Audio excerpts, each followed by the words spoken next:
আসসালামু আলাইকুম রহমতুল্লাহ। সম্মানিত দিনী ভাইগণ, আশা করি এবং দোয়া করি আপনারা সকলেই ভালো আছেন। আপনাদের দোয়ায় আল্লাহ পাকের হাবিব হুজুর পাক সাল্লাল্লাহু আলাইহি ওয়া আলিহি ওয়াসাল্লাম এর রহমতে আমিও ভালো আছি। আজকে আমি অত্যন্ত গুরুত্বপূর্ণ জরুরি একটি বিষয় নিয়ে আলোচনা করব। এটা মূলত মাসালাগত একটি বিষয়। অনেকেই আমার সাথে বিষয়টাতে একমত হতে চাবেন না, কারণ তারা মহিলা মানুষের বা মহিলা রোগীদের চিকিৎসা করে থাকেন। সেই হিসাবে আমার ভিডিওটা আজকে ওনারা ফলো করবেন না। যাই হোক, আমি আমার ছাত্রদের উদ্দেশ্যে, যেহেতু আমার কম বেশি 1000-এর মতো ছাত্র আছে বা আরও বেশি হবে, আমি আমার ছাত্রদের উদ্দেশ্যে মূলত আদেশ হিসাবে আজকের ভিডিওটা দিচ্ছি। এবং আজকে থেকে যারা 50, 100, 200 বছর পরের মুদাব্বির হবে, তাদের জন্য এই মুদাব্বিরই একটা ইনস্ট্রাকশন হিসেবে ভিডিওটা দিচ্ছি। সুতরাং আপনারা ভিডিওটার বিষয়টা বুঝবেন, আমল করবেন। আর বর্তমানকালে যে সকল মুদাব্বির মহিলা মানুষের চিকিৎসা করেন, মহিলা রোগীদের চিকিৎসা করেন, তারা হয়তোবা আমার এই ভিডিওটার কারণে আজকে অপ্রস্তুত হতে পারেন। অনুগ্রহ করে আপনারা ভিডিওটা দেখবেন না। অন্যান্য ভিডিওগুলো দেখে আপনারা আমল করতে থাকুন। আজকের ভিডিওটা আপনারা স্কিপ করে চলে যান। এই বিষয়টাতে আমি একটা কঠিন মাসালা নিয়ে আলোচনা করব, যে মহিলা মানুষদের চিকিৎসা করা একদিক থেকে জায়েজ নেই পুরুষের জন্য, মহিলাদের চিকিৎসা মহিলা মানুষ দিয়ে করাতে হবে। আর আরও একটা বিষয় আলোচনা হবে খুব কঠিনভাবে, যে পর্দা করা এটা খুব কঠিনভাবে একটা ফরজ হিসাবে ইসলামে বলা হয়েছে, বা এটা কঠিনভাবে আদেশ দেওয়া হয়েছে পর্দা করার বিষয়ে। এই পর্দা প্রথাটা এদিক সেদিক হওয়ার কারণেই মূলত আজকে বিভিন্ন আলেমদের নামে যে বিষয়গুলো বলা হয়, যে তারা পরকীয়া করে কিংবা তারা ধর্ষণ করেছে বা ইত্যাদি ইত্যাদি, মহিলা মাদ্রাসায় ইত্যাদি বিষয় হয়েছে। এই বিষয়গুলো মূলত পর্দা তরক থেকেই এগুলা উৎপত্তি, এবং পর্দা তরক হওয়ার কারণেই বিষয়গুলো প্রতিষ্ঠিত হয়েছে। যদি পর্দা প্রথাটা থাকতো পরিপূর্ণ, তাহলে এই ঝামেলাটা বিশেষ করে আমাদের আলেম সমাজের মাঝে হতো না। এই পর্দা প্রথাটা উঠে যাওয়ার কারণেই যারা মহিলা মানুষ বা মহিলা রোগী, তারা আলেমদের কাছে পর্দাহীনভাবে আসতে পারার কারণেই এই ফিতনাগুলো জন্ম নিয়েছে। আমি আমার ছাত্রদের আদেশ হিসেবে এবং পরবর্তী মুদাব্বিরদের আদেশ হিসেবে, ইনস্ট্রাকশন হিসেবে আজকের ভিডিওটা দিয়ে দিচ্ছি। আগে ভিডিওটার বিষয়টা পড়ি, এরপর কোনো জায়গা না বুঝলে বা বোঝার মতো বিষয় আসলে ইনশাল্লাহ আমি বুঝিয়ে দেব। পর্দা ফরজ, বেপর্দা মুদাব্বির ফাসেক। বেপর্দা মুদাব্বির নফসে আম্মারা, কারিন শয়তান ও ইবলিস কর্তৃক ধোঁকাপ্রাপ্ত, তার ইসলাহ হওয়া ফরজ। হানাফিদের বিখ্যাত কিতাব আল হিদায়া এ পর্দা ফরজ ওয়াজিব হওয়ার বিষয়ে বিস্তারিত আলোচনা করা আছে। রদ্দুল মুখতার, একটা বই আছে, ফেকার বই হানাফি মাযহাবের, প্রথম খণ্ড কিতাবুস সালাহ বাবু শুরুতুস সালাহ এর 405-406 পৃষ্ঠায় বলা আছে, নারীকে পুরুষের সামনে মুখ খোলা থেকে বিরত রাখা হবে, অর্থাৎ মুখ হাত সবই পর্দার হুকুম, সমস্ত শরীরের সব অংশই ঢেকে রাখা ফরজ। এটা রদ্দুল মুখতার কিতাবে লেখা হয়েছে। এটা লেখার মূল কারণটা হচ্ছে যে অ্যাকচুয়ালি একটা ব্যাপারে ইখতিলাফ রয়েছে বিভিন্ন ইমামদের মাঝে, বিশেষ করে মাযহাবি ইমামদের মাঝে ইখতিলাফ রয়েছে। প্রথম ইখতিলাফটা তৈরি হয়েছে ফেরকার ইখতিলাফ, যেটা অর্থাৎ শিয়া, সুন্নি, কাদরিয়া, জাবারিয়া যে ফেরকা, এই ফেরকাগত একটা ইখতিলাফ তৈরি হয়েছে শুরু থেকেই, আখির নবী হুজুর পাক সাল্লাল্লাহু আলাইহি ওয়াসাল্লাম এর পর থেকেই। কোনো ফেরকা মনে করে পর্দা ফরজ, কিন্তু হাত এবং মুখমণ্ডল পর্দার মধ্যে পড়ে না। কাদরিয়া, জাবরিয়া, আরও বিভিন্ন রকম ফেরকা রয়েছে। শিয়ারাও পর্দা করার ক্ষেত্রে মুখমণ্ডলটাকে খোলা রাখে, কিন্তু আমাদের আহলে সুন্নাত ওয়াল জামাতের ফতোয়া এ অনুযায়ী আমাদের ফেকার কিতাবে লেখা হয়েছে, যেমন আমি রদ্দুল মুখতারটা লিখেছি, যে নারীকে পুরুষের সামনে মুখ খোলা থেকে বিরত রাখা হবে, অর্থাৎ মুখমণ্ডলটাও পর্দার মধ্যে পড়বে। ব্র্যাকেটে লিখে দিয়েছি, অর্থাৎ মুখমণ্ডল, হাত সবই পর্দার হুকুম, সমস্ত শরীরের সব অংশই ঢেকে রাখতে হবে, অর্থাৎ ঢেকে রাখা ফরজ। আরেকটা কিতাব আদ-দুরুল মুখতার, এটাও আহনাফের ফেকার কিতাব। এটা উসুলিয়তে আছে, ফেকাও আছে। বলা হয়েছে যে নারীকে ফিতনার আশঙ্কায় মুখ ও শরীর খোলা থেকে বিরত রাখতে হবে। এছাড়া ফতোয়া আলমগীরি, বাদশাহ আলমগীর যিনি ছিলেন মোগল সম্রাট, এই বাদশাহ আলমগীর উনি মুজাদ্দিদে আলফে সানি রহমতুল্লাহি আলাই এর মুরিদ ছিলেন। উনি 700 তৎকালীন 700 বড় বড় ফকিহ একসাথে করে এই ফতোয়া আলমগীরি রচনা করেছিলেন। এই ফতোয়া আলমগীরিতে 5ম খণ্ডে বলা হয়েছে নারীকে ফিতনার আশঙ্কায় মুখ হাত সহ পুরো শরীর ঢেকে রাখতে হবে, পুরো শরীরই সতরের হুকুম রাখে। আমি যদি এভাবে কিতাবের নাম, সংখ্যা, পৃষ্ঠা, খণ্ড উল্লেখ করে বলা শুরু করি, এই ভিডিওটা অনেক লম্বা হয়ে যাবে। আমি মূল মাসালা শুধুমাত্র 3টা দলিল দিয়ে দিলাম, রদ্দুল মুখতার, দুরুল মুখতার এবং ফতোয়া আলমগীরির 3টা দলিল দিয়ে দিলাম, যার মাধ্যমে আহনাফের ফতোয়া হিসেবে সাবেত হলো যে পর্দা করা ফরজ। এবং আমাদের আহলে সুন্নাত ওয়াল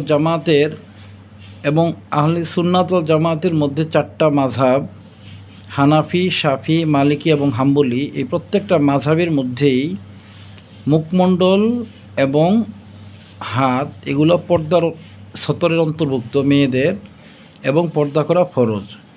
একটা মেয়ে লোক 14 জন বা 14 ধরনের পুরুষের সাথে দেখা করতে পারবে। বাবা, ভাই, চাচা, মামা, শ্বশুর, এ ধরনের 14 জন লোকের সাথে দেখা করতে পারবে। আমি এই তালিকাটা দিয়ে দিব, 14 জনের তালিকাটাও আমি দিয়ে দিব আমার ভিডিওতে, বা আমার এই পেজটা ফেসবুকে আমি হাই রেজলিউশনে দিয়ে দিব, সেখানে আমি 14 জনের তালিকাটা দিয়ে দিব। অনুরূপভাবে একজন পুরুষের জন্য পর্দা করা ফরজ, নারীদের জন্য ফরজ। নারীরা সতর ঢেকে পর্দা করবে, আর পুরুষের জন্য পর্দা করা ফরজ। তারা নারীদের দিকে তাকাবে না, যারা বেপর্দা নারী তাদের দিকে তাকাবে না। প্রতি দৃষ্টিতে একটা করে কবিরা গুনাহ লেখা হবে। প্রতি 1 সেকেন্ডে 2.5টা দৃষ্টি হয়, এই হিসাবে প্রতি 2 সেকেন্ডে 5টা কবিরা গুনাহ লেখা হবে পুরুষ যদি বেগানা নারীর দিকে তাকায়। তো সেই হিসাবে পুরুষের জন্য পর্দা করা ফরজ, নারীদের জন্য পর্দা করা ফরজ। পুরুষরাও 14 ধরনের ব্যক্তিদের সাথে দেখা করতে পারবে, মা, খালা, ফুফু, নানি, দাদি, মেয়ে, এই টাইপের 14 ধরনের। আর মেয়েরাও 14 ধরনের পুরুষের সাথে দেখা করতে পারবে। আমি 2টার তালিকা আমি আমার ফেসবুক পেজে আমি হাই রেজলিউশনে দিয়ে দিব, আপনারা ওই 14 ধরনের তালিকাগুলো আপনারা দেখে নেবেন। এখন এই দলিলের মাধ্যমে যেটা আমি সাবেত করলাম, আপনারা যদি চান আমি এই বিষয়ের উপরে আমি 100টা দলিল দিতে পারবো। আপনারা চাইলে দলিল নিয়ে যেতে পারেন আমার কাছে। যেহেতু ভিডিওটার মাধ্যমে দলিল দেওয়া উদ্দেশ্য না, বিধায় আমি 3টা দলিল শুধু দিয়ে দিলাম বোঝার জন্য, প্রমাণ করার জন্য। আর বাকি বিষয়টা আমি এই বিষয়টা নিয়ে আলোচনা করব যে মুদাব্বিররা কিভাবে পর্দার সাথে চিকিৎসা করবে, এটা আমি আলোচনা করব। তো এই যদি দলিল নিয়ে আমি আলোচনা করতে যাই, আমার কয়েক ঘন্টা সময় লেগে যাবে। আমি এই 3টা দলিল দিয়ে দিলাম। আপনাদের যদি 100টা দলিল লাগে আপনারা আমার সাথে দেখা করবেন, আমি আপনাদের 100টা দলিলই দিব যে পর্দা করা ফরজ পুরুষের জন্য এবং নারী উভয়ের জন্য, এবং নারীদের পুরো শরীর, মুখমণ্ডল, চেহারা, হাত সব কিছুই পর্দার অন্তর্ভুক্ত, আমি দলিল দিব। আর পুরুষের জন্য পর্দা করা ফরজ, বেগানা নারীর দিকে তাকানো, তাদের সাথে খায়েশাদের সাথে কথা বলা, এগুলো জায়েজ নেই, আমি দলিল দিতে পারবো। প্রয়োজন হলে আপনারা পার্সোনালি দেখা করে চাবেন আমি দলিল দিব। আজকে আমি ভিডিওর মূল বিষয়টাতে আসব। এই দলিলের বিষয়টাতে আমি এখন আর যাব না, যেহেতু ভিডিওটা লম্বা হয়ে যাবে। আজকে এই ভিডিওটা দেওয়ার মূল উদ্দেশ্য হচ্ছে যে একজন মুদাব্বির কিভাবে সে চিকিৎসা করবে। যদি পর্দা করা ফরজ হয় এবং বেপর্দা মুদাব্বির যদি ফাসেক হয়, তাহলে একজন মুদাব্বির কি মহিলা রোগীদের চিকিৎসা করবে না, বা এটা করলে কিভাবে করবে, এই বিষয়টা নিয়ে আমি যতটুকু সম্ভব শর্টলি আলোচনা করব। এটা নিয়ে আমি ভবিষ্যতে আরও অনেক বড় ভিডিও দিব, যেহেতু বিষয়টা নিয়ে অনেক মুদাব্বির বাংলাদেশের, তারা আমার এই ভিডিওটা চ্যালেঞ্জ করে বসবে বা আমাকেও তারা চ্যালেঞ্জ করে বসবে, যেহেতু তাদের গায়ের উপরে গিয়ে ভিডিওটা পড়বে। তবে আমি কাউকে সমালোচনা করার জন্য না বা কারোর সাথে লাগালাগির জন্য না, আমি শরঈ যে ফতোয়াটা ওইটার উপরে ভিডিওটা এবং কিভাবে আপনারা পর্দার সাথে করবেন এই বিষয়ে আমি 2-4 কথা বলবো, এটা আপনাদের উপকার হবে। যদি আপনারা আমার এই ভিডিওটাকে নিতে পারেন, গায়ের উপরে না ফেলে যদি মেধায় ভিডিওটা নিতে পারেন, আপনাদের সবার উপকার হবে। আর আমার ছাত্রদের প্রতি আদেশ থাকবে, আমি ঠিক যেভাবে এখানে বলবো, প্রসিডিওর দিব, সেভাবেই আপনারা পর্দার সাথে পর্দা করবেন এবং চিকিৎসার ক্ষেত্রে যে মাসালা দিব সেটাই ফলো করবেন। আজ থেকে 50, 100, 200 বছর পরের মুদাব্বির আপনাদের প্রতিও আমার রিকোয়েস্ট থাকবে, আমি আজকে এই পর্দার মাসালা যেটা বলবো এবং চিকিৎসা করার ক্ষেত্রে যেই পদ্ধতিগুলি বলবো আপনারা এগুলাই ফলো করবেন। বর্তমান যে ওলামায়ে শার বা ওলামায়ে সু, মন্দ আলেম, তারা বেপর্দা হয়ে চিকিৎসা করা, বেপর্দা হয়ে রুগী দেখাটাকে জায়েজ বলে, এই বিষয়টা আপনারা কেউ গুরুত্ব দিবেন না। আমি যেটা বলি আমারটা ফলো করুন, আমার বিষয়ের উপর, আমার কথার উপর আমার দলিল আছে, গ্রহণযোগ্য দলিল আছে আমার কথার উপরে। আপনারা বা আমার ছাত্ররা বলতে পারেন যে ওস্তাদজি, যদি মহিলা রুগীদের আমরা চিকিৎসা না করি তাহলে মহিলা রুগীরা কি চিকিৎসা পাবে না? উত্তরটা হচ্ছে, আপনারা খুব মনোযোগ দিয়ে শুনবেন, আমি মূল ভিডিওতে চলে এসেছি। আমার ছাত্র যারা পুরুষ মুদাব্বির, তারা কোনো মহিলাদেরকে কোনোভাবেই চিকিৎসা করবে না। এবং আপনারা যারা মুদাব্বির আছেন, পর্দা করেন বা রুহানিয়ত ঠিক রাখতে চান, তারা কখনোই মহিলা রোগীদেরকে চিকিৎসা করবেন না। অনেকে বলে যে যদি ওই মহিলা রুগী যদি সাথে যদি তার মাহরামকে নিয়ে আসে, যাদের সাথে দেখা করা জায়েজ এরকম নিয়ে আসে, ওই মহিলা রুগী হয়তোবা সে তার বাবা, ভাই বা ছেলেকে নিয়ে আসলো, কিন্তু চিকিৎসা করার স্বার্থে তো ওই মহিলার সাথে আপনি কথা বলবেন, ওই মহিলার শরীরে জিন হাজির হয়ে যেতে পারে, আরও বিভিন্ন বিষয় হতে পারে যেগুলোর দ্বারা আপনার পর্দা অবশ্যই খেলাপ হয়ে যাবে। আপনি না চাইলেও পর্দা খেলাপ হয়ে যাবে। কোনো মুদাব্বির, মনে রাখবেন, কোনো মুদাব্বির যদি বেপর্দা হয়ে কোনো চিকিৎসা করে এবং এর দ্বারা যদি হাদিয়া নেয়, সেই হাদিয়ার টাকা দিয়ে যদি সে খায়, তাহলে তার 40 দিনে ইবাদত কবুল হবে না। অর্থাৎ ধরলাম আপনি একটা মহিলা রুগী দেখেছেন, মহিলা রুগীর থেকে আপনি 1000 টাকা বিল করেছেন, 1000 টাকা নিয়েছেন, সেই 1000 টাকা দিয়ে চাল ডাল কিনে আপনি বাসায় খেয়েছেন, আপনি হারাম খাওয়ার হুকুম হয়েছে আপনার এই খাদ্যের উপরে এবং আপনার 40 দিনের ইবাদত কবুল হবে না। এটা হচ্ছে মাসালা। তা আপনারা মহিলা রুগী একবারেই দেখবেন না। অনেকে বলতে পারে যদি এরকম বাপ ভাই নিয়ে আসে, না, তখনও আপনারা দেখবেন না। মহিলা রুগীর টোটালি দেখবেন না, আপনারা পুরুষ রুগী দেখবেন। তাদের কাছ থেকে যেই কামাইটা হবে, এটা হবে আপনাদের একেবারে নিখাত হালাল কামাই। আপনারা তাদেরকে সুস্থ করার জন্য সর্বাত্মক চেষ্টা করবেন, সুস্থ যতটুকুই করতে পারেন, আল্লাহ পাক সুস্থতা যতটুকুই দেন না কেন, আপনারা চেষ্টা করবেন সর্বোচ্চ সুস্থ করার। আপনার টাকাটা 100 ভাগ হালাল থাকবে। 2টা কারণে টাকা হারাম হয়ে যেতে পারে, যে আপনি টাকা নিয়েছেন, তাকে সুস্থ করার ব্যাপারে পরিপূর্ণ তদবির দেননি বা চেষ্টা করেননি, সেক্ষেত্রেও টাকাটা হারাম হবে। আবার আপনি মহিলা রুগী দেখেছেন, মহিলা রুগীর কাছ থেকে টাকা নিয়েছেন, সেটার দ্বারা আপনি খরচ করেছেন, সেটাও হারাম হবে। আপনাকে দিক, এই হারামের 2টা দিক বুঝে আপনাকে চলতে হবে। এখন নর্মালি কথা আসবে যে হুজুর, এটা যদি আমরা বাপ ভাই ছেলে আসে এদেরকে দেখি তাহলে সমস্যা কোথায়? সমস্যা 2 জায়গায় থাকবে। প্রথম সমস্যাটা হবে হচ্ছে যে জিন হাজির হয়ে যাবে, বা মহিলা যদি সুন্দরী হয়, আপনার মাঝে একটা খায়েশাত তৈরি হবে ওই মহিলাটার ব্যাপারে, এতে করে আপনার রুহানিয়ত নষ্ট হয়ে যাবে। আপনি না চাইলেও আপনার অবচেতন মন একটা খায়েশাত তৈরি করবে সুন্দরী একটা মেয়ের প্রতি, আপনার রুহানিয়ত নষ্ট হয়ে যাবে। এত কষ্ট করে আপনি আমল করেন রুহানিয়ত উপরে ওঠানোর, কিন্তু আপনার রুহানিয়তটা ধ্বংস হয়ে যাবে, নষ্ট হয়ে যাবে। এটা একটা সমস্যা। দ্বিতীয় সমস্যা হচ্ছে যে এভাবে আপনি যদি খোলা রাখেন আপনার চেম্বার মেয়ে রোগীদের জন্য, কোনো একটা কারণে একটা মহিলা আসলো, তার সাথে তার বেগানা কেউ আসলো না, হয়তো প্রথমবার হয়তো বাপ ভাইকে নিয়ে আসলো, দ্বিতীয়বার বাপ ভাই ব্যস্ত আছে, সে ওষুধ নেওয়ার জন্য সে একাই আসলো। তখন কিন্তু আপনার মনে হাদিস শরীফে আছে যে কোনো ঘরে বা কোনো রুমে বা কোনো স্থানে যদি কোনো বেগানা পুরুষ এবং মেয়ে একসাথে অবস্থান করে, সেখানে তৃতীয় ব্যক্তি হয় শয়তান।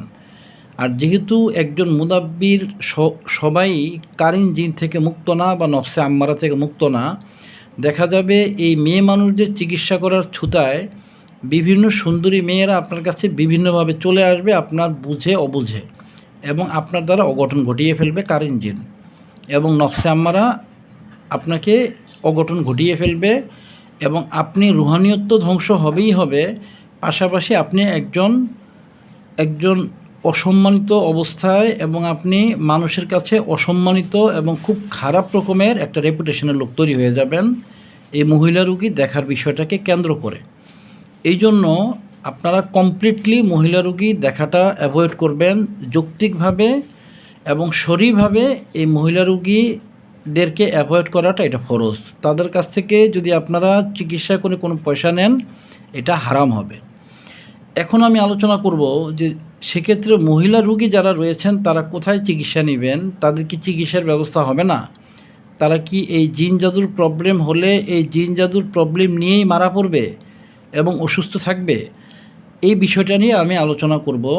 এই বিষয়টা নিয়ে আজকে আমি আলোচনা করব খুব অল্প সময়, এবং পরবর্তীতে একটা ভিডিও আলাদাভাবে এই বিষয়টার উপরে দিব, এবং আমি অনেক ব্রডলি বিষয়টা নিয়ে ইনশাআল্লাহ আলোচনা করব। আমি মূল মাসালা এবং মূল বিষয়গুলো বলে দিলাম। এখন আমি বিষয়টার উপরে সাম্যক আলোচনা করব, আপনারা বুঝে নেবেন। একজন মুদাব্বির সে তার আহলিয়াকে মুদাব্বির বানিয়ে ফেলবেন। আপনি আপনার আহলিয়াকে 41 দিনের হেফাজতের আমল করিয়ে আপনি মুদাব্বির বানিয়ে ফেলবেন। তাকে সূরা বুরুজের জাকাত দিয়ে, ইয়া কাহারু ইয়া জব্বারু ইয়া মুমিত ইয়া কবিদির জাকাত দিয়ে, আরও টুকটাক জাকাত, সব মিলে জিলে 3 থেকে 6 মাস লাগতে পারে। মেইন জিনিসগুলো আপনি তাকে শিখিয়ে দিবেন। যদি আপনার কাছে কোনো মহিলা রোগী আসে, আপনি মহিলা রোগীকে আপনি সামনে আনবেন না। যদি তাকে কোনো দ্রব্য দিতে হয়, যদি তাকে আপনার পানি পড়া, তেল পড়া বা গোলমরিচ পড়া বা যে কোনো রকমের চিকিৎসার বিষয় করতে হয়, আপনি আপনার আহলিয়াকে অতটুকু অভিজ্ঞ করে ফেলবেন, যেই অভিজ্ঞ করার কারণে আপনার আহলিয়ার মাধ্যমে ওই রোগীকে আপনি চিকিৎসা সবটাই করে ফেলতে পারবেন। জিনিসগুলো আপনারই জাগ্রত করা, সূরা ইয়াসিনের তেল আপনার জাগ্রত করা, ইয়া কাহারু ইয়া জব্বারুর জিনিসগুলো আপনার জাগ্রত করা, কিন্তু আপনি আপনার আহলিয়ার মারফত ওই মহিলা রোগীকে জিনিসগুলো দিবেন, বুঝিয়ে দিবেন। যেহেতু আপনার আহলিয়া বা আপনার স্ত্রী এই মুদাব্বির বিষয়টা বিভিন্ন কিছু জাকাত দেওয়ার কারণে শিখে ফেলবে বা আপনি শেখানোর ব্যবস্থা করবেন, সেক্ষেত্রে আপনার আহলিয়াও ওই মহিলা রোগীদেরকে দেখে দেখে মহিলা রোগীদেরকে খেদমত করতে পারবে। আপনিও নেকি পাবেন, আপনার আহলিয়াও নেকি পাবে। ওই মহিলা রোগীর সাথে আপনার দেখারও করারও প্রয়োজন নেই, তার সাথে কথা বলার প্রয়োজন নেই। আপনার আহলিয়ার কাছে আসবে, আপনার আহলিয়ার সিমটমসগুলো জানবে, দেখবে, আপনি হাজিরা করবেন, আপনার আহলিয়াকেও হাজিরা শেখাবেন। এরপরে যা যা দ্রব্য প্রয়োজন সেগুলো দিয়ে দিবে। এই যে টাকাটা আপনার আহলিয়া যে এই মহিলা রোগীটাকে চিকিৎসা করলো, এই টাকাটা আপনার আহলিয়ার জন্য 100-তে 100 ভাগ হালাল হলো, এবং এই টাকাটার মধ্যে বরকত থাকবে। যেহেতু মানুষকে কল্যাণের পেশার সাথে জড়িত থাকার আয় এটার মাঝে আলাদা একটা বরকতও থাকবে। হারাম তো হলোই না, বরং একটা বরকতের পয়সা আপনার ফ্যামিলিতে ঢুকে গেল।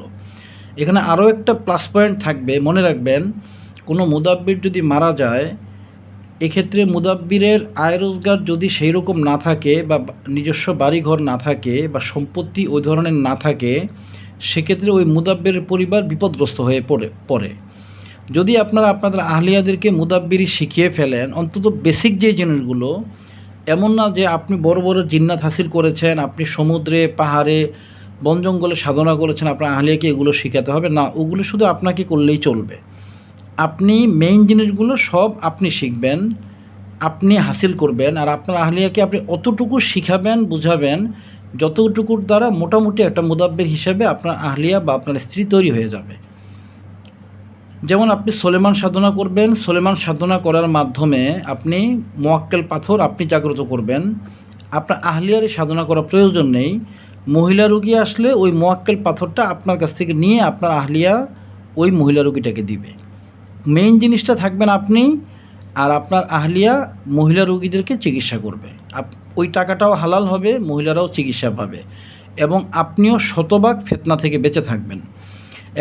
আশিক জিন সাধারণত সুন্দরী মেয়েদেরকে প্রতি টার্গেট করে থাকে। তো একটা আশিক জিনের রোগী যদি আপনার কাছে আসে, আপনি যতই আপনি পরহেজগার আল্লাহওয়ালা হন না কেন, কারিন জিনকে যতটাই বন্দি করে রাখেন না কেন, আপনার নফসে আম্মারা যতটাই জাগ্রত হয়ে থাক না কেন, একটা সুন্দরী মেয়ে যখন আপনার কাছে থাকবে, হাদিস শরীফে আছে যে কোনো ছাদের নিচে যদি এক রুমের মধ্যে যদি কোনো বেগানা পুরুষ মানুষ মহিলা মানুষ একসাথে থাকে, তৃতীয় ব্যক্তি শয়তান হয়, এটা হাদিস শরীফে আছে।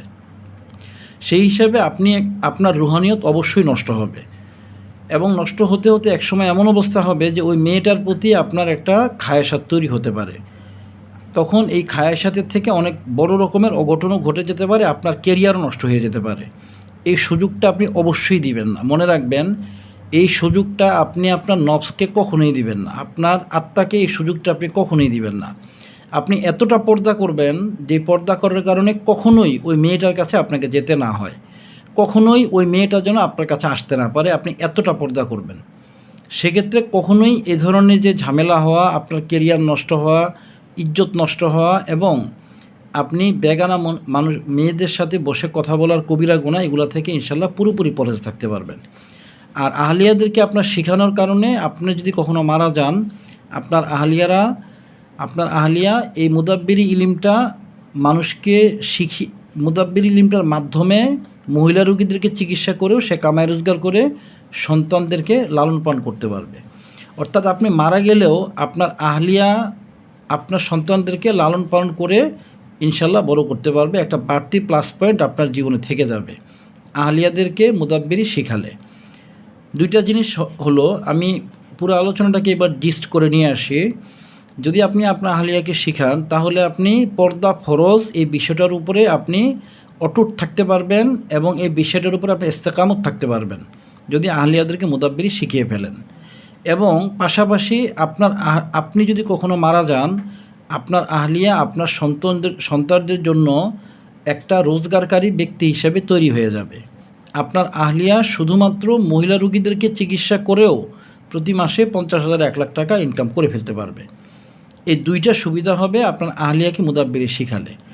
আপনি কোনো অবস্থাতেই পর্দা তরক করবেন না, পর্দা খেলাপ করবেন না, হারাম বেপর্দার মধ্যে যাবেন না। আপনি আপনার আহলিয়াকে দিয়ে এই মহিলা রোগীদের চিকিৎসা করিয়ে ফেলবেন।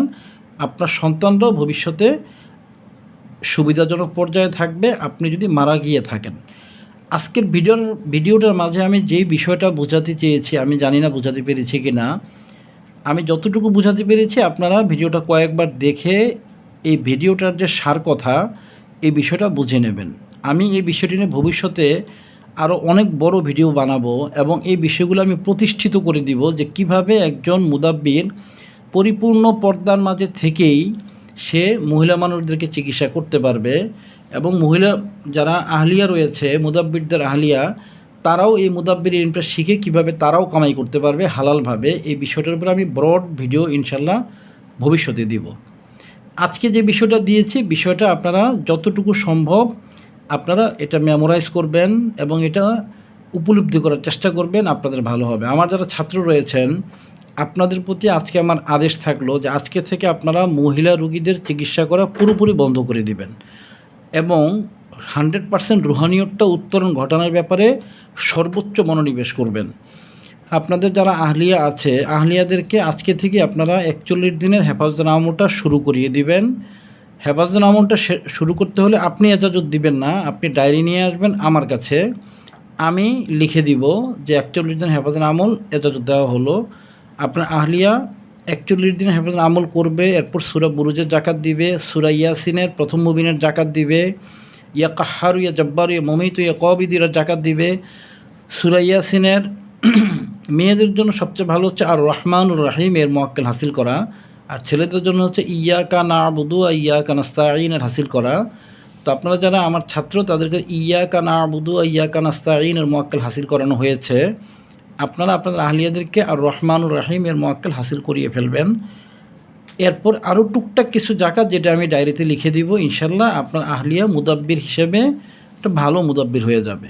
আপনার সন্তানদের প্রোটেকশনের জন্য সে নিজেকে রুকিয়া করতে পারবে বা মুদাব্বিরি করতে পারবে। আপনার কাছে আসা মেয়ে রুগী, মহিলা রুগীদেরকেও সে ট্রিটমেন্ট দিতে পারবে। দুইটা কাজই হয়ে যাবে আপনাদের আহলিয়াদের মাধ্যমে। আমার আপনাদের প্রতি আদেশ থাকলো, আপনারা কোনোভাবেই বেপর্দা হবেন না, কোনোভাবেই পর্দা তরক করে মেয়ে মানুষের রুগী দেখবেন না, আপনার পয়সাটা হারাম হবে। কোনো মহিলাকে রুগী দেখে যদি আপনি 10 টাকা কামাই করে থাকেন, 10 টাকা দিয়ে যদি আপনি ভাত খেয়ে থাকেন, মনে রাখবেন 40 দিনের ইবাদত আপনার কবুল হওয়া বন্ধ হয়ে গিয়েছে। আর রুহানিয়ত ওই দিন থেকে নামা শুরু হয়ে গিয়েছে, আপনি লিখে রাখুন। আজ থেকে 50-100 বছর পরে যারা মুদাব্বির আমার এই ভিডিওটা শুনছেন বা আমার এই আলোচনাগুলো লিখিতভাবে দেখছেন বা দেখবেন, আপনারা মহিলা রুগী টোটালি মহিলা রুগী দেখবেন না, আপনার রিস্কের মধ্যে থাকবেন না।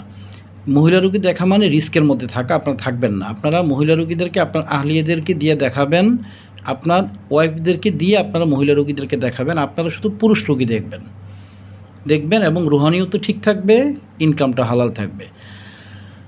এখন আমি আরেকটা বিষয় নিয়ে আলোচনা করব খুব শর্টে, যে মহিলা মানুষ আমার অনেকগুলো আমার মহিলা ছাত্রী আছে, ফারজানা আছে, আরও আজমেরি বৃষ্টি আছে, আরও বেশ কয়েকটা মহিলা ছাত্রী আছে আমার। এই মহিলা ছাত্রীদেরকে যে আমি শিখাই, এখানে এটা পর্দার খেলাপ হবে কি না, এখন পর্যন্ত আমি আমার কোনো মহিলা ছাত্রীকে সামনাসামনি দেখিনি। এই মহিলার ছাত্রী যারা আহাল মানে স্বামী, তারা ডায়েরি নিয়ে আমার কাছে আসে। যেমন ফারজানার ডায়েরিটা নিয়ে আসে, ফারজানার হাজব্যান্ডের নাম হচ্ছে হাবিব চৌধুরী, সে আমার কাছে আসে ডায়েরি নিয়ে। আমি আমলগুলো চেক করি, দেখি, মোয়াক্কেল পাথর দেওয়ার প্রয়োজন হলে দিয়ে দেই, আমল পরিবর্তন করার প্রয়োজন হলে আমলটাও পরিবর্তন করে দিই, যা যা প্রয়োজন আমি সেটাই করে দিই। সে আমল করে এবং ইনশাল্লাহ হাসিল হয়ে যায়। সে মহিলা রুগী দেখে সেও কামাই করে। পাশাপাশি আমার কাছে যদি কোনো মহিলা ফোন দেয় চিকিৎসার জন্য, আমি ওই মহিলাটাকে আমার এই ছাত্রীর নাম্বারটা দিয়ে দিই, এই ছাত্রী তার চিকিৎসাটা করে। এক্ষেত্রে ছাত্রীটা উপকৃত হয়, ওই যে রুগী সে উপকৃত হয়, আর আমিও হারামের মধ্যে আমাকে ঢুকতে হলো না, বেপরদা আমারও হতে হলো না। আমি যেই মহিলা রুগী ফোন দেয়, আমার মহিলার যে ছাত্রী আছে তাদেরকে আমি নাম্বার দিয়ে দিই এবং আমি ছাত্রীদেরকে শিখাই। শেখানোটাও 100% পর্দার মাঝে আমি শিখাই। আপনারা যারা আমার ছাত্রদের মধ্যে ওস্তাদ রয়েছেন, যাদেরকে আমি ওস্তাদি করার এজাজত দিয়েছি, তারা অবশ্যই প্রত্যেকে মহিলা মুদাব্বিরদেরকে শেখাবেন। 100% পর্দার মাঝে শেখাবেন। তাদেরকে দেখবেন না, তাদেরকে আপনার চেম্বারে আসতে দিবেন না। তাদের যেই স্বামী, ভাই, ছেলে, তারা ডায়েরিটা নিয়ে আসবে, আপনি হাজিরা করে দেখবেন, চেক করবেন, আমল দিবেন, আমল পরিবর্তন করে দিবেন, মোয়াক্কেল পাথর যা দেওয়ার দিয়ে দিবেন। তাকে আপনি এভাবে মুদাব্বিরি শেখাবেন, আপনি সদকা জারিয়ার সওয়াব পাবেন। আর ওই মেয়ে যেটা শিখতেছে মুদাব্বিরি, সে পরবর্তীতে যদি আপনার কাছে কোনো মহিলা রুগী আসে, আপনি মহিলা রুগীদেরকে আপনার ওই ছাত্রীর কাছে রেফার করে দিতে পারেন। মহিলা রুগীটাও উপকৃত হবে, আপনার ছাত্রীটাও উপকৃত হবে। সবচেয়ে ভালো হয় আপনি আপনার আহলিয়াকে মুদাব্বিরি শিখিয়ে ফেলবেন। সেক্ষেত্রে আপনার আহলিয়া মুদাব্বিরি ইলমে অভিজ্ঞ হয়ে গেল, পাশাপাশি ওই রুগী দেখার কারণে সে কামাই রোজগার করতে পারবে, আপনার সংসারে বাড়তি কিছু টাকা ঢুকবে। আরও ভালো হয় যদি আপনি দাস্তে গায়েবের আমল করে ফেলেন। সেক্ষেত্রে আপনি গায়েবের রিজিকের মাধ্যমে চলবেন, আপনার ওয়াইফকে দাস্তে গায়েবের আমলটা কিভাবে করা যায় এই ব্যাপারটা কৌশলে শিখাবেন। তাহলে রুগী যারা আসবে তাদেরকে আপনারা বিনামূল্যে, মহিলা রোগী হোক আর পুরুষ রোগী হোক, বিনামূল্যে চিকিৎসা দিতে পারবেন, মানুষ উপকৃত হবে। আমি আজকে ভিডিওটার মাঝে যে বিষয়টা বললাম, এই বিষয়টার জিস্ট আমি আবারও 1 মিনিটে বলি। মহিলাদের জন্য, পুরুষদের জন্য, উভয়ের জন্য পর্দা করা ফরজ। কোনো পুরুষ মুদাব্বির যদি মহিলা মুদাব্বির দেখে টাকা কামাই করে সেই টাকা দিয়ে খায়, তাহলে তার 40 দিনের ইবাদত কবুল হবে না হারাম খাওয়ার কারণে।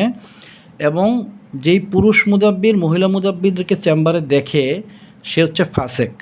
তার পিছে নামাজ পড়লে নামাজ কবুল হবে না, তাকে তওবা ইস্তেগফার করতে হবে, তখন তার পিছে নামাজ পড়া যাবে। সে ফাসেক, সে কাফের না, কিন্তু সে ফাসেক। কি করতে হবে? আমি জিস্ট কথাগুলো বলছি, আপনারা মনোযোগ দিয়ে শুনে নেবেন। কি করতে হবে? আপনি আপনার আহলিয়াকে মুদাব্বিরি শিখিয়ে ফেলবেন। 3 থেকে 6 মাস শিখালেই আপনার বেসিক জিনিসগুলো শেখানো হয়ে যাবে। আপনি ওই মহিলা রোগীকে আপনার আহলিয়ার কাছে পাঠাবেন, আপনার আহলিয়া সব কিছু দেখবে, জানবে, বুঝবে রোগীর, তাকে চিকিৎসা দিয়ে দিবে। যদি কোনো দ্রব্য প্রয়োজন হয়, আপনার কাছে জাগ্রত করা জিনিস থাকবেই, সেগুলো আপনি আপনার আহলিয়াকে দিয়ে দিবেন, আপনার আহলিয়া সেই মহিলা রোগীকে দিয়ে দিবে। সেক্ষেত্রে আপনার আহলিয়ার যে আয়টা হবে ওই মহিলা রোগী থেকে, সেটা 100 ভাগ হালাল। ওইটা দিয়েও যদি ঘরে খাদ্য কিনে আপনারা খান, সেটা হালাল কামাই হবে এবং বরকতের কামাই হবে, মানুষকে কল্যাণ করার পয়সা হিসেবে। এই হচ্ছে মাসালার একটা অংশ। দ্বিতীয় মাসালা আমি জিস্ট করে বলছি, আপনার মনোযোগ দিয়ে শুনুন সবাই। দ্বিতীয় মাসালার একটা অংশ হচ্ছে, ছাত্রীদেরকে শেখানোর ক্ষেত্রে ওস্তাদ যদি 100-তে 100 পর্দা মেনটেন করে শেখাতে পারে, ছাত্রীর আহাল বা বাবা বা ভাই এদের মাধ্যমে ডায়েরি এনে, তাহলে একজন মুদাব্বির তার ছাত্রী তৈরি করতে পারবে। যদি পয়সা নেয় বা না নেয় সেটা অন্য বিষয়, কিন্তু ছাত্রী তৈরি করতে পারবে। সেই ছাত্রীদের মাধ্যমে উম্মতের খেদমত হবে। সবচেয়ে ভালো যদি তার আহলিয়াকে সে মুদাব্বিরি শিখিয়ে ফেলে।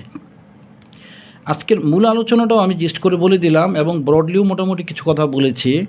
এই বিষয়ের উপরে আমি ভবিষ্যতে অনেক বড় একটা ভিডিও বানাবো, কমপক্ষে 7-8টা সিরিজ করে ভিডিওটা বানাবো বিষয়টাকে সাবেত করার জন্য। আপনারা আজকে যা বলি সেই ব্যাপারটা মনে রাখবেন এবং ভিডিওটা কয়েকবার শুনবেন। যদি আমার ভিডিওর মাঝে অহংকার প্রকাশ পায় আমাকে মাফ করে দিবেন। আমি অহংকার করার জন্য, বরত্ব করার জন্য কোনো কথা বলিনি। আমি শরী মাসালা হিসেবে আপনাদেরকে মাসালা শিখিয়েছি, ছাত্রদেরকে শিখিয়েছি। যারা ভবিষ্যতের মুদাব্বির তাদেরকে এই মাসালাটা শিখিয়ে গেলাম সদকা জারিয়া হিসেবে। আপনারা এটা আমল করবেন, ফলো করবেন, এর মাধ্যমে আয় রোজগার করবেন, কিন্তু গুনার মাঝে অবশ্যই কেউ জড়াবেন না, কখনোই জড়াবেন না, কোনো অবস্থাতেই জড়াবেন না। রুহানিয়ত কোনোভাবেই ধ্বংস করবেন না।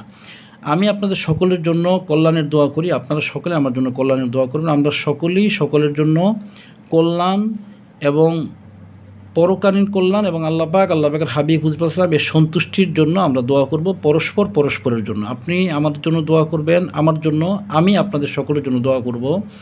আমরা সকলেই সকলের কল্যাণের জন্য আল্লাহ পাকের হাবিব হুজুর পাক সাল্লাল্লাহু আলাইহি সাল্লাম এর সন্তুষ্টির জন্য, এবং বিশেষ করে পরিপূর্ণভাবে কোরআন হাদিসের উপরে থেকে যেন আমরা চলতে পারি, মরতে পারি, কালেমা শরীফের সাথে মরতে পারি, এই জন্য সবাই সবার জন্য ইনশাআল্লাহ দোয়া করব।